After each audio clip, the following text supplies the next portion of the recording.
شروع اللہ کے نام سے جو بڑا مہربان نہایت رحم کرنے والا ہے۔ بسم اللہ الرحمن الرحیم۔ اس وظیفے نے ایک رات میں میری قسمت بدل دی، مجھے یقین نہیں آ رہا صبح کروڑوں روپے کا مالک بن گیا۔ رات کو 11 دفعہ یہ سورت پڑھ لو۔ محترم ناظرین، اس وظیفے نے ایک رات میں میری قسمت بدل دی، میرے پاس دولت ہی دولت آ گئی۔ صرف ایک رات یہ 11 بار یہ سورت پڑھ لو۔ آج کی اس بہت ہی خاص ویڈیو میں جو عمل میں آپ کو بتانے جا رہا ہوں، جو وظیفہ آپ کو بتانے جا رہا ہوں، اس سے زیادہ برکت والا عمل، اس سے زیادہ طاقت والا، پاور والا عمل میں نے آج تک کسی کو نہیں بتایا۔ یعنی کہ یہ جو وظیفہ اس ویڈیو میں شیئر کرنے جا رہا ہوں، یہ اس سے پہلے میں نے کسی کو بھی نہیں بتایا۔ آپ لوگ ابھی یہ وظیفہ کرنا شروع کرو اور اس کا اثر بھی ابھی دیکھ لو۔ فرشتہ اللہ کے حکم سے رزق لے کر اترے گا اور ابھی آپ کی پریشانی، جو بھی آپ کے اندر ٹینشن چل رہی ہے، وہ ختم ہو جائے گی۔ قرآن پاک پر ہر مسلمان کو یقین ہے اور یہ ایسی مبارک کتاب ہے جس پر ہر مسلمان یقین رکھتا ہے، اور یہ بھی یقین رکھتا ہے کہ اس پاک کلام میں، اس پاک قرآن میں جو بھی چیز بتائی گئی ہے وہ سچ ہے، وہ سچی ہے، وہ پکی ہے، اور اس پر کسی قسم کا کوئی شک نہیں کیا جا سکتا۔ تو آج کی اس بہت ہی خاص ویڈیو میں جو عمل، جو وظیفہ میں آپ کو بتانے جا رہا ہوں، وہ بہت ہی خاص ہے، اور آپ لوگوں نے بھی اس وظیفے پر شک نہیں کرنا، اس وظیفے کو پورے یقین کے ساتھ کر لینا ہے۔ انشاءاللہ ابھی آپ اس کا رزلٹ دیکھیں گے، اور آنے والے سالوں میں ابھی سے ہی دیکھیں گے کہ سارا سال دولت آپ پر برستی رہے گی۔ کبھی آپ کے منہ سے یہ بات نہیں نکلے گی، کبھی آپ کو اس محتاجی کا سامنا نہیں کرنا پڑے گا، کبھی آپ کے پاس پیسے ختم نہیں ہوں گے۔ یعنی کہ سارا سال اللہ پاک اپنی خصوصی فضل و کرم سے آپ پر رزق اور دولت کی بارش نازل فرماتا رہے گا۔ یہ وظیفہ آپ کسی بھی دن کر سکتے ہیں، اگر روز کرنا چاہیں تو روز بھی اس وظیفے کو کر سکتے ہیں۔ یقین کریں، اس کی بہت طاقت ہے، بہت برکت والا عمل ہے۔ پیارے بھائیوں اور بہنوں، اپنا ذہن بنا لیجئے کہ وہی ہوتا ہے جو منظور خدا ہوتا ہے۔ سورۃ توبہ میں اللہ پاک مسلمانوں سے ارشاد فرماتا ہے کہ یوں کہا کریں، لن یصیبنا الا ما كتب اللہ لنا هو مولانا وعلی اللہ فلیتوکل المؤمنون۔ ترجمہ کنز الایمان، ہمیں نہ پہنچے گا مگر جو اللہ نے ہمارے لیے لکھ دیا، وہ ہمارا مولا ہے، اور مسلمانوں کو اللہ ہی پر بھروسہ چاہیے۔ امام فخر الدین رازی رحمۃ اللہ علیہ تفسیر کبیر میں فرماتے ہیں، اس آیت مبارکہ کا معنی یہ ہے کہ ہمیں کوئی خیر و شر، خوف و امید، شدت و سختی نہیں پہنچے گی مگر وہی کہ جو ہمارا مقدر ہے اور اللہ کریم کے پاس لوح محفوظ پر لکھی ہوئی ہے۔ سرکار مدینہ صلی اللہ علیہ وآلہ وسلم نے ارشاد فرمایا، اللہ پاک نے ہر ایک جان کو پیدا فرمایا ہے اور اس کی زندگی، رزق اور مصیبتوں کو لکھ دیا ہے، لہذا ایک مسلمان ہونے کی حیثیت سے ہمارا اس بات پر یقین کامل ہونا چاہیے کہ رنج یا خوشی، آرام ہو یا تکلیف، اللہ پاک کی طرف سے ہے، اور جو مشکلات، مصیبتیں، تنگیاں اور بیماریاں ہمارے نصیب میں نہیں لکھی گئیں، وہ ہمیں نہیں پہنچ سکیں گی، نقصان نہیں پہنچا سکتے۔ نبی کریم صلی اللہ علیہ وسلم نے حضرت سیدنا عبداللہ بن عباس رضی اللہ عنہما سے فرمایا، یقین رکھو کہ اگر پوری امت اس پر متفق ہو جائے کہ تم کو نفع پہنچائے تو وہ تم کو کچھ نفع نہیں پہنچا سکتی مگر اس چیز کا جو اللہ نے تمہارے لیے لکھ دی، اور اگر سب اس پر متفق ہو جائیں کہ تمہیں کچھ نقصان پہنچا دیں تو ہرگز نقصان نہیں پہنچا سکتے مگر اس چیز سے جو اللہ نے لکھی، یعنی ساری دنیا مل کر تم کو نفع نہیں پہنچا سکتی، اگر کچھ پہنچائیں گی تو وہی جو تمہارے مقدر میں لکھا ہے۔ اس سے معلوم ہوا کہ اللہ کا لکھا ہوا نفع دنیا پہنچا سکتی ہے، طبیب کی دوا شفا دے سکتی ہے، سانپ کا زہر جان لے سکتا ہے، مگر یہ اللہ تعالیٰ کا طے شدہ اس کی طرف سے ہے۔ حضرت یوسف علیہ السلام کی قمیض نے دیدہ یعقوبی، یعنی حضرت سیدنا یعقوب علیہ السلام کی آنکھوں کو شفا بخشی۔ عیسیٰ علیہ السلام مردے زندہ کرتے تھے مگر اللہ کے اذن یعنی اجازت سے۔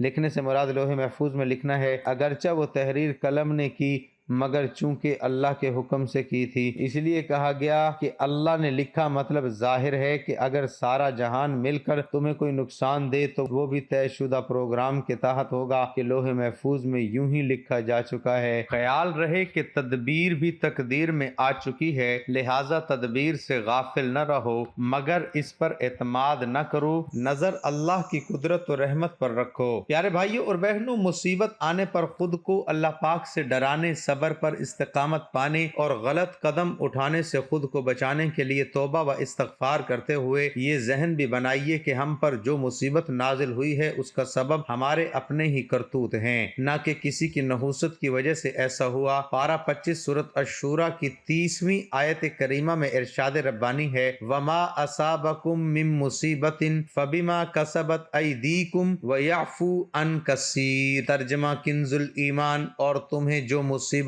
پہنچی وہ اس کے سبب سے ہے جو تمہارے ہاتھوں نے کمایا، اور بہت کچھ تو معاف فرما دیتا ہے جن سے گناہ سرزد ہوتے ہیں۔ مراد یہ ہے کہ دنیا میں جو تکلیفیں اور مصیبتیں مومنین کو پہنچی ہیں، اکثر ان کا سبب ان کے گناہ ہوتے ہیں۔ ان تکلیفوں کو اللہ تعالیٰ ان کے گناہوں کا کفارہ کر دیتا ہے، اور کبھی مومن کی تکلیف اس کے رفع درجات یعنی بلندی درجات کے لیے ہوتی ہے، کبھی ایسا بھی ہوتا ہے کہ ہم پر آنے والی مصیبت ہمارے گناہوں کی فوری سزا ہوتی ہے۔ چنانچہ رسول کریم صلی اللہ علیہ وآلہ وسلم نے فرمایا، یعنی اللہ عز و جل جب کسی بندے سے بھلائی کا ارادہ کرتا ہے تو اس کے گناہ کی سزا فوری طور پر اسے دنیا ہی میں دے دیتا ہے۔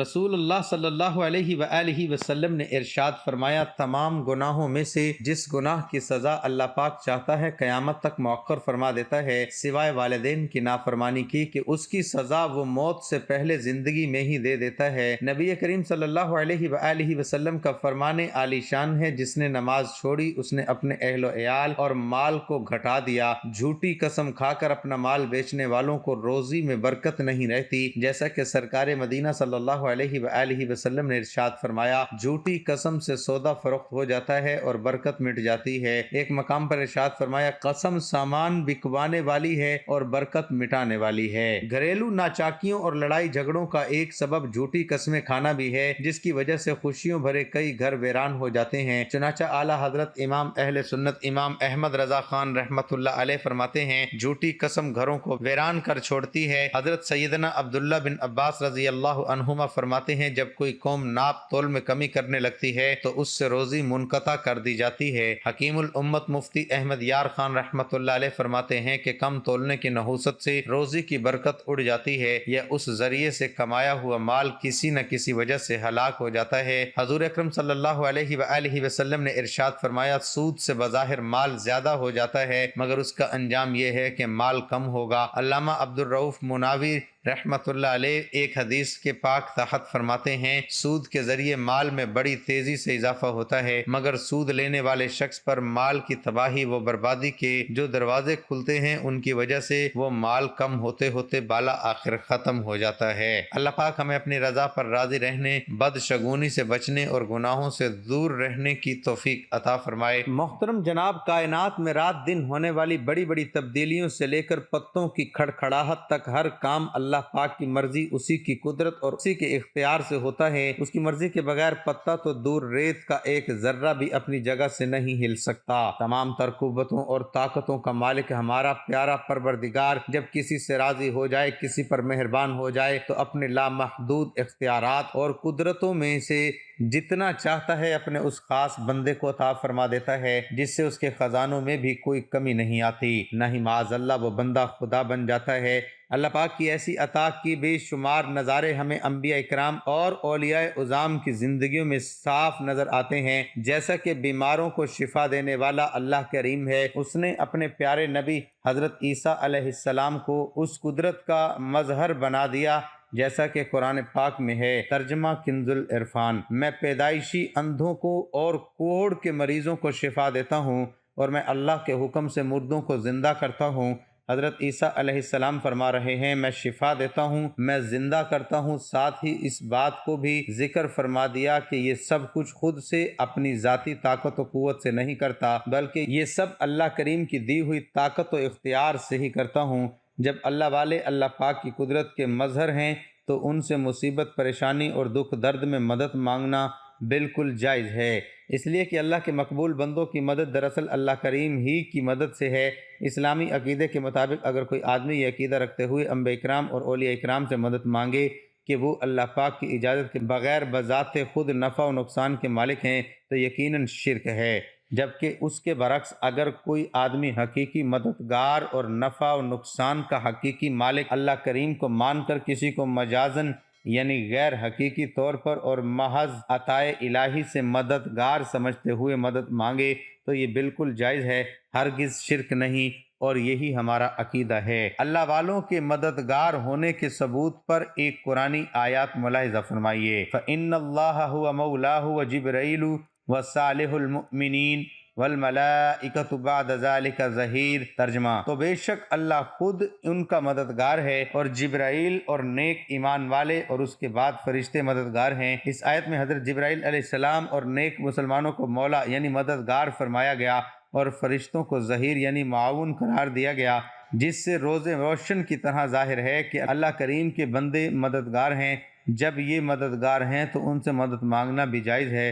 اللہ رب العزت ایک اور مقام پر غیر اللہ سے مدد مانگنے کا یوں حکم ارشاد فرماتا ہے، وَاسْتَعِینُوا بِالصَّبْرِ وَالصَّلَاةِ، اور صبر اور نماز سے مدد حاصل کرو۔ ہمارے پیارے نبی صلی اللہ علیہ وآلہ وسلم نے فرمایا، یعنی جب تم میں سے کسی کو سواری یا اونٹ ایسی ویران جگہ میں بھاگ جائے جہاں کوئی بندہ نظر نہ آئے تو تم یوں پکارو، اعینوا عباد اللہ، یعنی اے اللہ کے بندو مدد کرو، فَإِنَّهُ سَيُعَانُ، تو بے شک جلد اس کی مدد کی جائے گی۔ حضرت عبداللہ بن عباس رضی اللہ عنہما فرماتے ہیں، یعنی بے شک اعمال لکھنے والے فرشتوں کے علاوہ اللہ پاک کی کچھ ایسے فرشتے بھی ہیں جو درختوں سے گرنے والے ہر پتے کو لکھ لیتے ہیں، تو جب تم میں سے کسی کو سفر میں رکاوٹ پیش آئے تو اسے چاہیے کہ یوں پکارے، اعینوا عباد اللہ رحمکم اللہ، یعنی اے اللہ کے بندو مدد کرو، اللہ کریم تم پر رحم فرمائے۔ ایک روایت میں غیر اللہ سے مدد طلب کرنے کی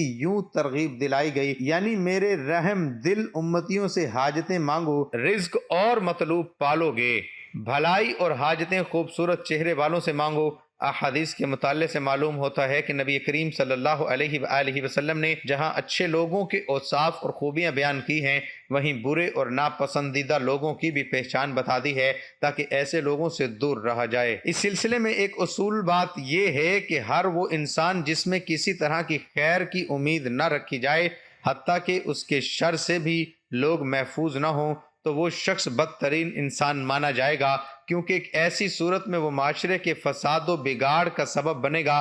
نبی کریم صلی اللہ علیہ وسلم کا فرمان ہے، تم میں بدترین شخص وہ ہے جس سے دوسرے لوگوں کو نہ خیر کی امید ہو نہ اس کے شر سے لوگ محفوظ ہوں۔ بعض اوقات انسان کسی برے شخص سے ملتا ہے مگر اس کے ساتھ بہتر انداز سے پیش آتا ہے، اس سے گمان ہونے لگتا ہے کہ وہ معاشرے کا بہترین فرد ہوگا، حالانکہ وہ بدترین انسان ہوتا ہے۔ نبی کریم صلی اللہ علیہ وآلہ وسلم نے ایسے شخص کی وضاحت فرما دی ہے۔ حضرت عائشہ رضی اللہ تعالیٰ عنہ فرماتی ہیں کہ ایک شخص نے نبی کریم صلی اللہ علیہ وسلم سے ملاقات کی اجازت چاہی، آپ صلی اللہ علیہ وسلم نے فرمایا کہ اسے آنے کی اجازت دے دو، ساتھ ہی یہ بھی فرمایا کہ وہ معاشرے کا برا انسان ہے۔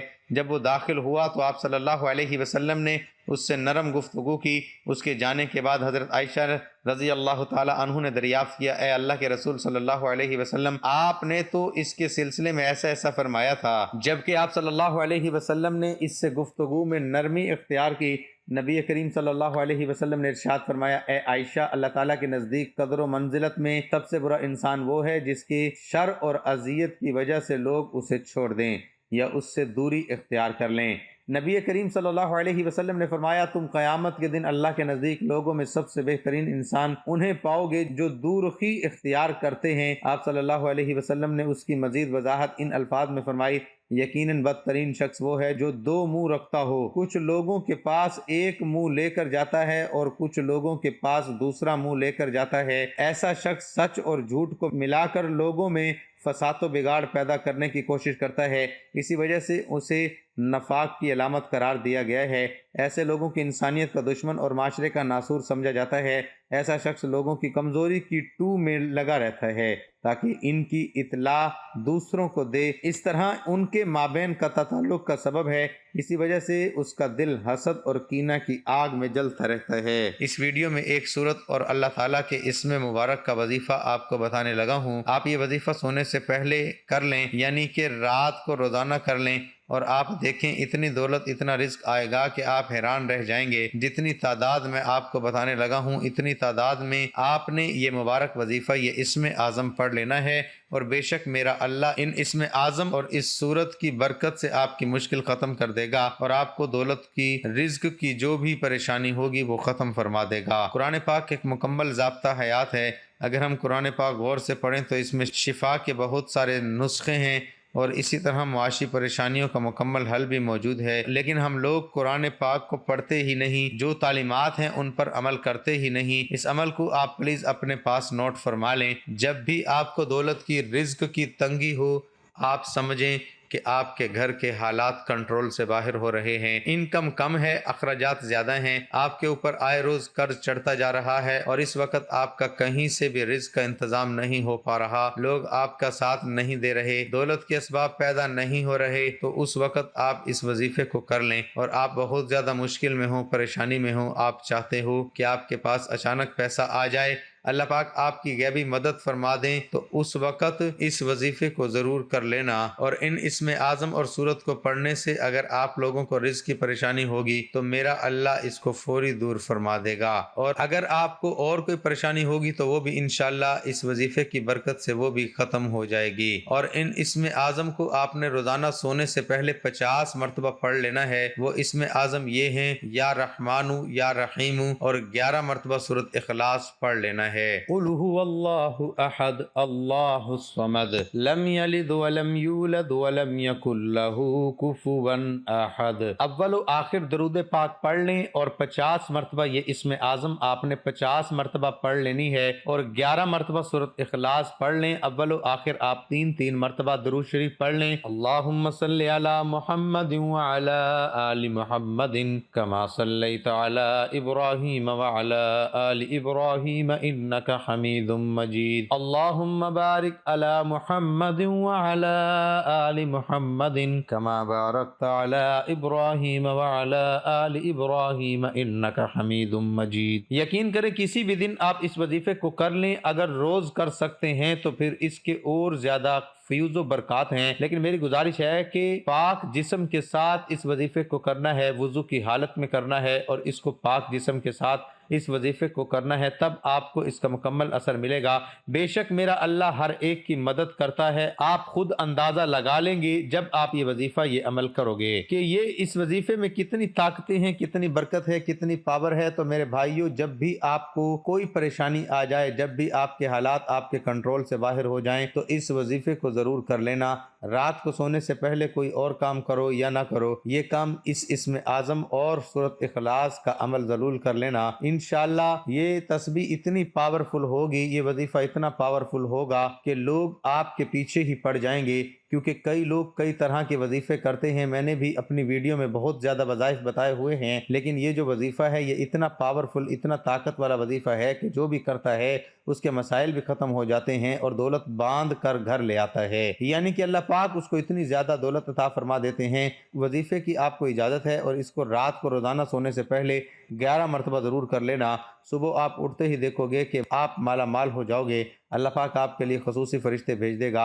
اتنا پاورفل عمل ہے، اور اس عمل کو کرنے والے کبھی مایوس نہیں رہتے، کیونکہ قرآن پاک پر یقین کرنا ہر مسلمان پر فرض ہے، اور اس سورت اور اسم اعظم کو جو پڑھتا ہے اس کی قسمت ایسے کھل جاتی ہے کہ اسے سمجھ ہی نہیں آتی کہ یہ پیسہ، یہ دولت، یہ رزق کہاں سے آ رہا ہے۔ تو اس لیے ہمیں ہر حالت میں، ہر وقت اپنے اللہ سے مانگنا چاہیے، اور جب اللہ سے مانگتے ہیں تو اللہ پاک ہمارے آگے پیچھے دائیں بائیں رزق ہی رزق، دولت ہی دولت کے ڈھیر لگا دیتا ہے۔ اور کبھی ایسا ہوتا ہے کہ انسان اپنی قسمت پر رشک کرتا ہے، اسے یقین ہی نہیں آتا، وہ معجزہ دیکھتا ہے تو اسے یقین ہی نہیں آتا کہ اتنا پیسہ میرے آگے پیچھے آ گیا، اس سے پیسہ سنبھالا نہیں جاتا، یہ وظیفہ انشاءاللہ آپ کو امیر بنا دے گا۔ اتنا پاورفل، اتنا پاور والا، اتنا طاقت والا وظیفہ میرے بھائیو، یہ اس عمل کو ضائع مت کرنا۔ یہ ویڈیو پسند آئے تو اسے لائک کر دینا اور اس ویڈیو کو آگے اپنے تمام بھائی بہنوں اور دوستوں کے ساتھ ضرور شیئر کرنا۔ انشاءاللہ اس وظیفے کی برکت سے، اس عمل کی برکت سے آپ کی جھولیاں بھر جائیں گی۔ اللہ پاک آپ کو رزق کثیر عطا فرمائے گا اور رزق اور دولت سے آپ کبھی محروم نہیں رہو گے۔ اللہ پاک آپ سب کا حامی و ناصر ہو۔ ایک نئی ویڈیو میں ایک نئے وظیفے کے ساتھ آپ کی خدمت میں حاضر ہوں گے۔ اللہ حافظ۔ ناظرین، اللہ تعالیٰ کے 99 ناموں میں سے ایک نام ضرور ٹائپ کریں اور مزید اس طرح کی ویڈیو دیکھنے کے لیے ہمارے اس چینل کو ضرور سبسکرائب کریں۔ جزاک اللہ۔